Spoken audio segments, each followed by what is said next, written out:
നമ്മൾ ഈ പറഞ്ഞ ഡിസ്ക് മുന്നിലോട്ടാണോ തള്ളി നിൽക്കുന്നത് അതോ പുറകിലേക്കാണോ വന്നേക്കുന്നത് നമ്മൾ അത് MRIയിൽ കണ്ട് മനസ്സിലാക്കിയാൽ മാത്രമേ. റേഡിയോളജിസ്റ്റിന് കുറ്റം പറയുന്നൊന്നുമല്ല, എൻ്റെ അടുത്താൽ പോലും MRIയിൽ ചിലപ്പം ചെറിയ ഒരു. So hello guys, so welcome back to another video. അപ്പോൾ ഞാൻ കുറച്ച് മുമ്പ് എന്ന് പറയുമ്പോൾ നമ്മൾ ഈ വീഡിയോ എടുക്കുന്നത് മാർച്ച് 19 അപ്പോൾ ഞാൻ അന്നൊരു സ്റ്റോറി ഇട്ടിട്ടുണ്ടായിരുന്നു. ഡിസ്കുമായി ബന്ധപ്പെട്ട് നിങ്ങൾക്ക് എന്തെങ്കിലും ഡൗട്ട്സ് ഉണ്ടെങ്കിൽ അതൊരു ക്വസ്റ്റ്യൻ ചോദിക്കാന്നുള്ളതായിരുന്നു. എൻ്റെ ഇപ്പോൾ ഇരിക്കുന്നത് ഒരു ഫിസിയോതെറാപ്പിസ്റ്റ് ആണ്. ആള് മാസ്റ്റേഴ്സ് കഴിഞ്ഞാണ് സ്പോർട്സിൽ. എനിക്കൊരു ഡിസ്കിൻ്റെ ഇഞ്ചുറി വന്ന കാര്യം നിങ്ങൾക്ക് എല്ലാവർക്കും അറിയാനാണ്. എന്താണെന്നറിയില്ല, കുറച്ച് ദിവസങ്ങളായിട്ട് എനിക്ക് ഒരുപാട് മെസ്സേജ് ഈവൻ കാനഡയിൽ നിന്ന് വരും. എനിക്ക് ഒരുപാട് ഒരു മെസ്സേജ് അയക്കുന്നുണ്ട്, എന്താ പറ്റിയ, ഇത് ക്യൂറബിൾ ആണോ, അങ്ങനെയുള്ള ഒരുപാട് ക്വസ്റ്റ്യൻസ് ചോദിക്കുന്നുണ്ട്. ആളിന്ന് കാണാൻ ഞാൻ വന്നപ്പോഴത്തേനും കുറേ ക്വസ്റ്റ്യൻസിനുള്ള മറുപടി നിങ്ങൾക്ക് വേണ്ടി തരാമെന്ന് ആലോചിച്ചു. സോ അതിൻ്റെ ഒരു വീഡിയോ ആണിത്. അപ്പോൾ നമുക്ക് ആളുടെ അടുത്ത് ഓരോരോ ക്വസ്റ്റ്യൻസ് ആയിട്ട് നമുക്ക് ചോദിക്കാം. നിങ്ങൾക്ക് ഒരു ബ്രീഫ് ആയിട്ടുള്ള ഐഡിയ ഇതിനെക്കുറിച്ച് കിട്ടുമെന്ന് ഞാൻ പ്രതീക്ഷിക്കുന്നു. So hi bro. അങ്ങനെ കുറേ നാൾക്ക് ശേഷം നമ്മൾ വീണ്ടും കണ്ടേക്കണം. ആക്ച്വലി ഞങ്ങൾ കണ്ടത് ഇൻസ്റ്റഗ്രാമിലൂടെയാണ്. ഞാനൊരു ഹോസ്പിറ്റൽ സീരീസ് ചെയ്ത് നിങ്ങൾക്ക് അറിയാം. ആ സമയത്ത് ഇൻസ്റ്റാഗ്രാം ത്രൂ ആണ് ഞങ്ങൾ പരിചയപ്പെട്ടത്. ഇനീഷ്യൽ സമയത്ത് എനിക്ക് ഫിസിയോതെറാപ്പിയെ ബന്ധപ്പെട്ടുള്ള ഹെൽപ്പൊക്കെ ആൾ പറഞ്ഞു തന്നിട്ടുണ്ടായിരുന്നു. നമ്മുടെ നാട്ടിൽ ഇത്ര ആൾക്കാർക്ക് ഡിസ്ക് ബൾജ് ഉണ്ടെന്ന് ഞാൻ ഇപ്പോഴാണ് മനസ്സിലാക്കിയത്. അതും ചെറിയ കുട്ടികൾക്ക് ഉൾപ്പെടെ വരുന്നുണ്ട്. സോ ഇവരെല്ലാം എൻ്റെ അടുത്ത് ചോദിക്കുന്നുണ്ട്, എന്താ ചെയ്യേണ്ടത്, എങ്ങനെ ക്യൂറബിൾ ആണോ അല്ലയോ ഇല്ലയോ എന്നുള്ള കാര്യങ്ങളൊക്കെ ഒരുപാട് വരുന്നുണ്ട്. സോ അതിൻ്റെ ഭാഗമായിട്ട് നമുക്ക് ആളോട് തന്നെ ചോദിക്കാം. ആള് ഫിസിയോതെറാപ്പിയിൽ മാസ്റ്റേഴ്സ് കഴിഞ്ഞാണ്.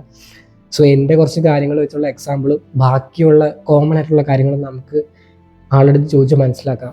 ആക്ച്വലി എന്താണ് ഡിസ്ക് ബൾജ്? ഡിസ്ക് ബൾജ് എന്ന് പറഞ്ഞാൽ നമ്മുടെ കശേരുക്കള് വെർട്ടിബ്രാസ് എന്ന് പറയും. 2 വെർട്ടിബ്രാസിന്റെ ഇടയ്ക്ക് നടുക്കായിട്ട് ഒരു ലെയർ ഉണ്ട്, ഒരു കുഷൻ പോലെ ഉണ്ട്. അത് നമ്മുടെ വെയിറ്റ് തല മുതൽ താഴേക്ക് വെയിറ്റ് ട്രാൻസ്ഫർ ചെയ്യുന്ന ഒരു മീഡിയം അത്. അത് ഏറ്റവും കൂടുതൽ ലോഡ് വരുന്നത് നമ്മുടെ ലംബാർ എന്ന് പറയുന്നത് നടുവിന്റെ ഏറ്റവും താഴത്തെ വശം. ഒരു വട്ടത്തിലൊരു സാധനമുണ്ട്, ന്യൂക്ലിയസ് പൾപ്പസസ് എന്ന് പറഞ്ഞിട്ട്. അതിന്റെ എൻഡിലല്ല അതിനെ കവർ ചെയ്ത് ആനുലസ് പൾപ്പസസ് എന്ന് പറഞ്ഞൊരു സാധനമുണ്ട്. ഇതിന് രണ്ടിനും ഒരു എൻപ്ലേറ്റ് ഉണ്ട്, വെർട്ടിബ്രൽ എൻപ്ലേറ്റ് എന്ന് പറയും. ഇതാണ് കുഷൻ എന്ന് പറയുന്ന സാധനം. അതൊരു ജെല്ലി ലൈക്ക് സബ്സ്റ്റൻസ് ആണ്, അതൊരു ജെല്ല് പോലെ ഇരിക്കുന്ന ഒരു സാധനമാണ്. ഇതിന്റെ നടുക്ക് ഇരിക്കുന്ന സാധനമാണ് പുറത്തേക്ക് തള്ളി പോരുന്നേ. ഇതിന് ഓരോ തരത്തിലുള്ള ഗ്രേഡ്സ് ഉണ്ട്. ഗ്രേഡ് 1, ഗ്രേഡ് 2, ഗ്രേഡ് 3 എന്നൊക്കെ പറയും. എനിക്കുള്ളത് ഗ്രേഡ് 2 ആണ്. എനിക്കുള്ളത് ഗ്രേഡ് 2 ആണ്. പേടിക്കാനുള്ളതില്ല. നോൺ കൺസർവേറ്റീവ് മാനേജ്മെന്റ് ആണ് പൊതുവെ പോകുന്നത്. കൺസർവേറ്റീവ് എന്ന് പറഞ്ഞാൽ നമ്മൾ സർജിക്കലി ഇല്ലാതെ അങ്ങനെ പഴയ ആക്ടിവിറ്റീസിലേക്ക് പോവാം എന്നുള്ളതിനെ കുറിച്ചാണ് നിന്റെ അത് നോക്കത്തുള്ളൂ. ഇപ്പൊ ഗ്രേഡ് 3 ഭയങ്കര സിവിയർ ആയിട്ട് അല്ലെങ്കിൽ ഭയങ്കര വേദനയാണ്, കാലിലേക്ക് തരിച്ചിറങ്ങുന്നുണ്ട്, ബേണിങ് വെച്ചാൽ നമുക്ക് കട്ട് കഴിക്കുന്ന പോലത്തെ വേദന ഉണ്ടാവും, പൊള്ളുന്ന പോലെയൊക്കെ ഉണ്ടാവും, കാലിന്റെ വിരലിന്റെ അറ്റം വരെയൊക്കെ ഉണ്ടാവും. അപ്പൊ ഇങ്ങനെയുള്ള കേസുകളിൽ പൊതുവെ നമ്മളൊന്ന് നോക്കും, വേദനയ്ക്കുള്ള മരുന്നൊക്കെ കൊടുത്ത് നോക്കും ഡോക്ടേഴ്സ്, ഓർത്തോ ഡോക്ടേഴ്സ്. ഇതിന്റെ കൂട്ടത്തിൽ ഫിസിയോതെറാപ്പി പറ്റുമെങ്കിൽ ചിലത് മാത്രം, ചില എക്സസൈസ് അവിടെ കൊടുക്കാൻ പറ്റില്ല. എക്സസൈസ് എല്ലാവർക്കും എല്ലാ എക്സസൈസും പറ്റില്ല. എനിക്ക് ഒരുപാട് പേര് മെസ്സേജ് ചെയ്യുന്നുണ്ട് ബ്രോ, വിച്ച് മീൻസ് ഞാൻ ഈ എക്സസൈസ് ചെയ്യട്ടെ, എനിക്ക് കുറച്ച് എക്സസൈസ് പറഞ്ഞു തരാമോ?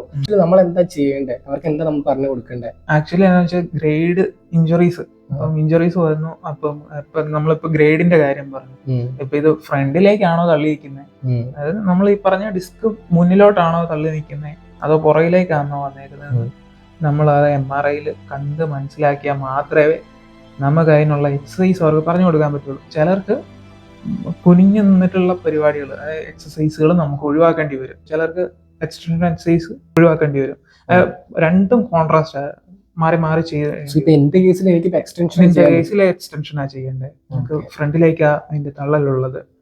അപ്പൊ അതുകൊണ്ട് നമ്മൾ എക്സ്റ്റൻഷൻ വർക്കൗട്ട് സ്റ്റാർട്ട് ചെയ്തേക്കുന്നത്. ഇവിടെ വന്നപ്പോഴാണെങ്കിലും നമ്മൾ ചെയ്തതെന്ന് പറഞ്ഞാൽ വേദന കുറയ്ക്കാനായിട്ട് അൾട്രാസൗണ്ട് എന്ന് പറഞ്ഞിട്ട് ഒരു മെത്തേഡ് നമ്മൾ യൂസ് ചെയ്തു. അൾട്രാസൗണ്ട് ശരിക്കും പറഞ്ഞാൽ ആ ഒരു ഏരിയയിൽ, നമുക്ക് പെയിൻ ഉള്ള ഏരിയയിൽ ഒന്ന് മസിൽസിനെയൊക്കെ ഒന്ന് പല ടൂൾസ് ഉണ്ട് നമുക്ക് ഇത് കുറയ്ക്കാൻ. അൾട്രാസൗണ്ട്, ഇൻഫ്രാറെഡ്, ടെൻസ് എന്ന് പറഞ്ഞ ഒരു മെഷീൻ ഉണ്ട്. അത് ശരിക്കും പറഞ്ഞാൽ നമ്മുടെ കാലിലേക്ക് തരിച്ചിറങ്ങുന്ന വേദനയെ ഒന്ന് ശമിപ്പിക്കാൻ വേണ്ടിയിട്ടാ. അത് ഒരു പെയിൻ കില്ലേഴ്സ് എടുക്കുന്ന പോലെ തന്നെ പെയിൻ കില്ലർ ഉള്ളിൽ കഴിക്കുന്നേ ഉള്ളൂ, ഇത് നമ്മൾ പുറമേ ചെയ്യുന്നേ ഉള്ളൂ. പാസീവായിട്ടുള്ള ഒരു മെത്തേഡാ. ഇതിന്റെ ഒരു വ്യത്യാസം ഇതുവാ. മറ്റത് പെയിൻ കില്ലർ എടുക്കുമ്പോഴത്തേക്കിനും ഓൾറെഡി നമ്മുടെ ഒരു സെൻസേഷനെ ബ്ലോക്ക് ചെയ്യുക, മസിലേക്ക് പോകുന്നതിനെ ബ്ലോക്ക് ചെയ്തിട്ട് ആ പെയിനിന്റെ ഒരു ഇതുണ്ട്, നമ്മൾ കണക്ഷൻ ഉണ്ട്, ബോഡിയിൽ നിന്ന് തലച്ചോറ് വരെ ഒരു കണക്ഷൻ ഉണ്ട്. അപ്പൊ അതിനെ ഒന്ന് ബ്ലോക്ക് ചെയ്ത് കഴിയുമ്പോഴത്തേക്കിനും പെയിൻ വിട്ടു. പക്ഷെ എന്നാലും അവിടുത്തെ റൂട്ടായിട്ടുള്ള കോസ് അവിടുന്ന് മാറുന്നില്ല. നമുക്ക് റൂട്ട് കോസിനെ നമുക്ക് ട്രീറ്റ് ചെയ്തേ പറ്റുള്ളൂ, അല്ലാതെ നമ്മൾ എന്ത് അതിന്റെ പുറത്തേക്ക് കാണിച്ചിട്ട് കാര്യമില്ല.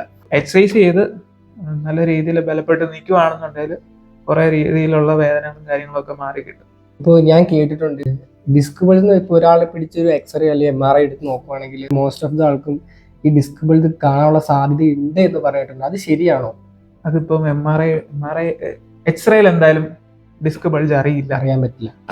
അതിന്റെ താഴെപ്പാട് അറിയാൻ പറ്റുന്ന നമുക്ക് സ്പേസ് റിഡക്ഷൻ എന്ന് പറയും. അതായത് ഈ കശേരുക്കൾ തമ്മിൽ അടുത്തിരിപ്പുണ്ടോ, അത് പ്രായമായവർക്ക് വരുന്ന ഒരു 40 വയസ്സിന് മേളിൽ അല്ലെങ്കിൽ 50 വയസ്സിന് മേളിലുള്ളവർക്കാ ഇത് അടുത്തിരിക്കുന്ന പോലെ തോന്നുന്നത്. അങ്ങനെയുള്ള എക്സ്റേസ് വരിക.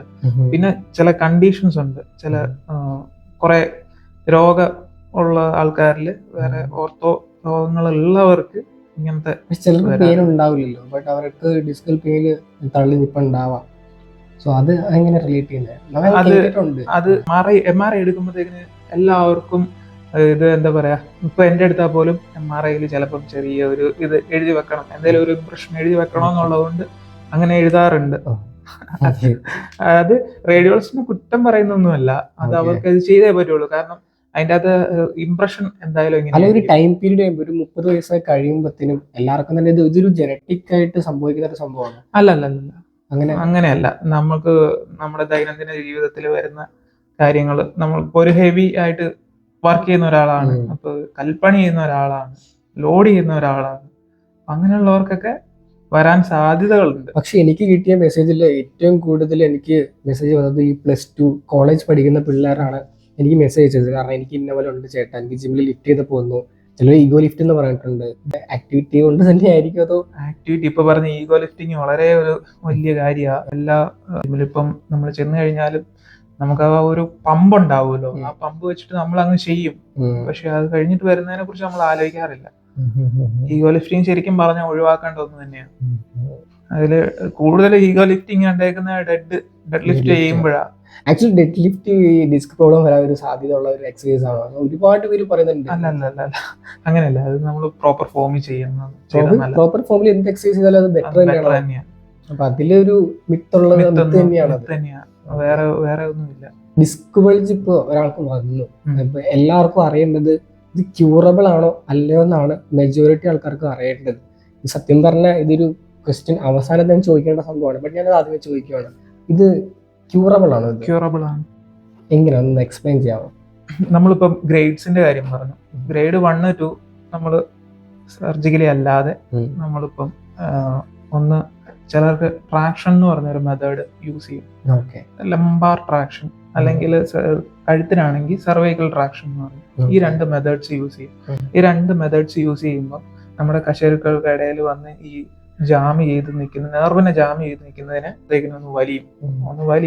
വലിയുന്ന നമ്മളിപ്പം ബോഡി വെയിറ്റിന്റെ ഇത്ര അനുപാതം വെച്ചിട്ടാ നമ്മൾ കഴുത്തിന്റെയും ഇപ്പം ലംബാറിന്റെയും ഇത് നോക്കുന്നത്. അപ്പൊ അത് വെച്ചിട്ട് നമ്മൾ ട്രാക്ഷൻ ഇട്ട് കഴിയുമ്പോൾ കുറച്ചൊന്ന് വലിഞ്ഞു നിൽക്കും, ഒന്ന് റിലാക്സ് ചെയ്യും, വലിയും റിലാക്സ് ചെയ്യും.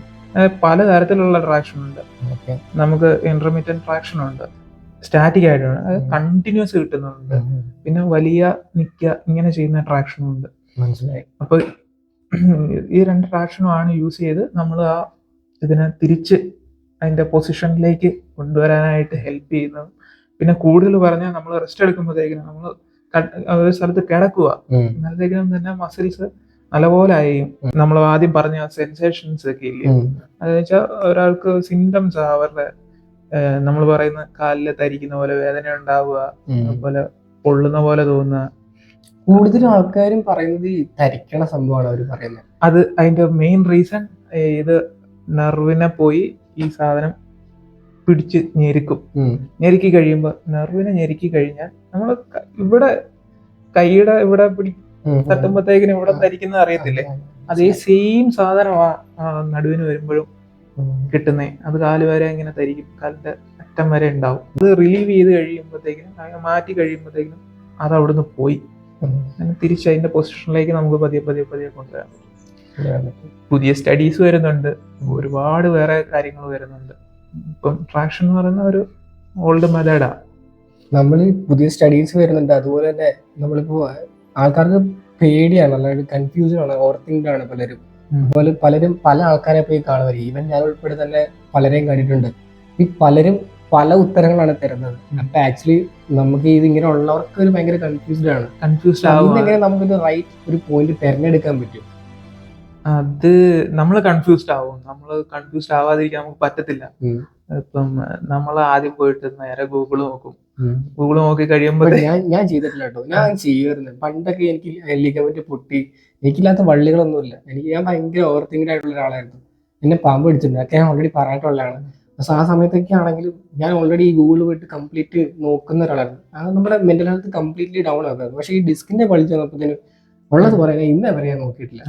ടെൻഷൻ അടിക്കാൻ ആവശ്യത്തിൽ കൂടുതൽ കിട്ടുന്നുണ്ട്, അല്ലാണ്ട് അല്ല. അതാ എന്നെ വേണ്ടുന്നത്. നമ്മൾ നോക്കും, ആരായാലും നോക്കും. ഇപ്പൊ എനിക്ക് വന്നാലും ഞാനും നോക്കും. ഞാൻ നോക്കിയില്ല, ഞാൻ നോക്കിയിരുന്നു. ഓക്കെ, ഇപ്പൊ നോക്കിയില്ല, എന്തോ എനിക്ക് നോക്കാൻ തോന്നിയില്ല. അല്ല, നോക്കി കഴിയുമ്പോഴത്തേക്കിനും ക്യാൻസർ ആന്ന് പറയാം അതിന്റെ അത് കാണും. കാര്യമൊന്നുമില്ല. നമ്മളിങ്ങനെ നോക്കി പോകും. നമ്മുടെ തിങ്കിങ്, നമുക്കൊരു ബുദ്ധിമുട്ടുണ്ടായി കഴിയുമ്പോൾ നമ്മൾ ഒരുപാട് എന്താ പറയാ, നമ്മള് ഇപ്പം നമ്മളങ്ങ് ചിന്തിച്ച് വല്ലാണ്ടായി പോകും. ആരെയും ഒന്നും പറയാൻ പറ്റത്തില്ല. അതിന് നമുക്കൊരു ഉത്തരം വേണമല്ലോ. അതിന് വേണ്ടിയിട്ട് നമ്മളൊരു ഭ്രാന്തമായ ഒരു രീതിക്ക് അലഞ്ഞുകൊണ്ടിരിക്കും. പക്ഷെ അതിനൊരു ഉത്തരം കിട്ടണമെന്നുണ്ടെങ്കിൽ നല്ലൊരു ആളുടെ അടുത്ത് വന്നു കഴിഞ്ഞാൽ അതിനുള്ള ഉത്തരവ് കിട്ടണം. അയച്ച പേഴ്സണൽ ആയിട്ടുള്ള കാര്യം സെപ്പറേറ്റാ. പക്ഷെ അവരുടെ ട്രീറ്റ്മെന്റിൽ അവർക്ക് എന്നാ വേണ്ടെന്നുള്ളതാ നോക്കുന്നത്. അവർക്ക് എന്താണ് ഇനി അടുത്ത ആക്ടിവിറ്റീസ് ഉള്ളത്. നമുക്ക് എപ്പോഴും ഒരാളോട് പോയിട്ട് നിങ്ങൾ കുറെ നാൾ റെസ്റ്റ് ചെയ്തു എന്ന് പറയാൻ പറ്റില്ല. അവർക്ക് ആക്ടിവിറ്റീസ് ഉണ്ട്, ആക്ടിവിറ്റീസ് ചെയ്യണം, അല്ലെങ്കിൽ പിന്നെ മസിൽ പോവും. അപ്പൊ പിന്നെ ചെയ്യാതിരിക്കാൻ പറ്റത്തില്ല. ഞാനൊരു ഇൻട്രസ്റ്റിംഗ് ആയിട്ടുള്ള ക്വസ്റ്റ്യൻ ചോദിക്കാം. ഈ ഡിസ്ക് ബൾജ് വരാണ്ടിരിക്കാനായിട്ട് എന്തെങ്കിലും പ്രിവെൻഷൻ ഉണ്ടോ? പ്രിവെൻഷൻ നമ്മൾ എപ്പോഴും പറയുന്നത് പ്രിവെൻഷൻ ബെറ്റർ ദാൻ ക്യൂർ എന്നാ പറയാ. നമ്മളിപ്പം എക്സസൈസ് ചെയ്യാന്നുള്ളത് തന്നെയാണ്. അതില് എല്ലാ എക്സസൈസും ചെയ്യാം, ഈഗോ ലിഫ്റ്റിംഗ് പാടില്ല. അങ്ങനെ ഒരു മൈൽഡ് ആയിട്ട് നമ്മുടെ എക്സസൈസും കാര്യങ്ങളൊക്കെ ആയിട്ട് മര്യാദക്ക് കോർ സ്ട്രെങ്ത് ചെയ്യുക. നമ്മുടെ ബാക്കിലെ മസിൽസ്, സ്റ്റെബിലൈസർ മസിൽസ് ഉണ്ട്, അത് സ്ട്രെങ്ത് ചെയ്ത് നിൽക്കുക. പിന്നെ നമ്മുടെ ഗ്ലൂട്ട്സ് ഇതെല്ലാം സ്ട്രെങ്ത് ചെയ്ത് നമ്മുടെ ലെഗ് മസിൽസും ഇതുമെല്ലാം നല്ല പക്കയായിട്ട് മസിൽ ഇംബാലൻസസ് ഇല്ലാതെ സ്ട്രെങ്ത് ചെയ്ത് നിന്നാൽ ഒരു പരിധി വരെ ഇതിനെ കവർ ചെയ്ത് പൊക്കോളും. ഇങ്ങനൊരു സംഭവം മസിൽസ് കവർ ചെയ്യും. പണിയെടുപ്പിക്കേണ്ട മസിലിനെ കൊണ്ടാ, ജോയിന്റിനെ കൊണ്ടല്ല.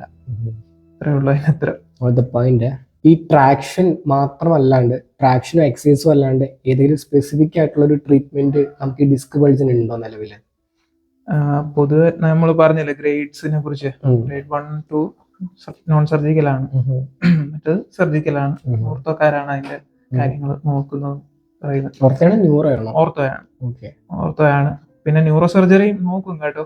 ഞാൻ കേട്ടിട്ടുണ്ട് ചിലര് ന്യൂറോ സർജറി സജസ്റ്റ് ചെയ്യാറുണ്ട്. ഡീകംപ്രഷൻ സർജറീസ് എന്ന് പറയും. കഴുത്തിനൊക്കെ ചെയ്യുന്നത്, കഴുത്തിന് ചെയ്യും. പിന്നെ ലാമിനക്ടമി എന്ന് പറഞ്ഞിട്ടൊരു സർജറി ഉണ്ട്. ഈ 2 സർജറിയാ ഇതിന് ചെയ്യാറുള്ളത്. ഡീകംപ്രഷൻ സർജറി അതിന്റെ ഇതിലുള്ള റിലീവ് ചെയ്യാൻ, ഇതില് നെർവിലുള്ള ഇത് റിലീവ് ചെയ്യാൻ വേണ്ടിട്ട് ചെയ്യുന്നതാണ്. എന്നിട്ട് സ്റ്റെബിലൈസ് ചെയ്ത് വെക്കും അവര്. പക്ഷെ ഈ സ്പൈനൽ സർജറി എന്നൊക്കെ പറയുമ്പോൾ ആൾക്കാർക്ക് ഭയങ്കര പേടിയാണ് പൊതുവെ. സോ അതിനോട് എന്താ പറയാനുള്ളത്? അതിപ്പം നമുക്കൊരു വേദന ഉണ്ടായി കഴിഞ്ഞാൽ നമ്മൾ ആദ്യം ചിന്തിക്കുന്നത് എങ്ങനെ മാറ്റാമെന്നുള്ളത്. ഇപ്പം സർജറി പറയുവാണെന്നുണ്ടെങ്കിൽ അത് ചെയ്യുന്നത് തന്നെയാണ് നല്ലത്. ഗ്രേഡ് അനുസരിച്ചിട്ട്, അല്ലാണ്ട് നമ്മളിപ്പോ ചാടിക്കേറി അതിലേക്കൊന്നല്ല. ആദ്യം നോക്കണം, മരുന്ന് കഴിച്ചിട്ട് കുറവുണ്ടോ എന്ന് നോക്കണം. അത് കഴിഞ്ഞിട്ട് പിന്നെയും വേദന നിൽക്കുന്നുണ്ടോ എന്ന് നോക്കണം. പിന്നെ നമ്മൾ ചെയ്യുന്ന ആക്ടിവിറ്റീസിൽ എപ്പോഴേലും ഒക്കെ വേദന ഉണ്ടോ എന്ന് നോക്കണം. എന്നിട്ട് ഇത് മാറാതെ നിൽക്കുവാണെന്നുണ്ടെങ്കിൽ ഇത് ചെയ്യുന്നതാണ് നല്ലത്. സർജറി ആണ് അതിന്റെ ഒരു ലാസ്റ്റ് ട്രീറ്റ്മെന്റ് എന്ന് പറയുന്നത്. എക്സസൈസ് ചെയ്യുന്ന കാര്യം പറഞ്ഞു, സ്ട്രെങ്തനിങ് ആണ് അതിന് പറയുന്നത്. ഈ സ്ട്രെങ്തനിങ് എക്സസൈസ് നമുക്ക് ഇതിൽ എന്തെങ്കിലും ഗ്യാപ്പ് ഉണ്ട്. ഇപ്പൊ നമ്മളിപ്പോ വർക്ക്ഔട്ട് ചെയ്യുമ്പോൾ നമ്മൾ എന്തായാലും റെസ്റ്റ് ഡേ കൊടുക്കുന്നു. സോ അതുപോലത്തെ റെസ്റ്റ് ഡേ നമുക്ക് ഈ സ്ട്രെങ്തനിങ് എക്സസൈസിൽ ആവശ്യമുണ്ടോ ഇല്ലയോ? അങ്ങനെ റെസ്റ്റ് ഡേ കൊടുക്കേണ്ട ആവശ്യമില്ല. നമ്മൾ ജിമ്മിൽ വർക്ക്ഔട്ട് ചെയ്യുന്ന പോലെ അല്ല. റീഹാബ് എന്ന് പറയുന്നത് വേറെയാ.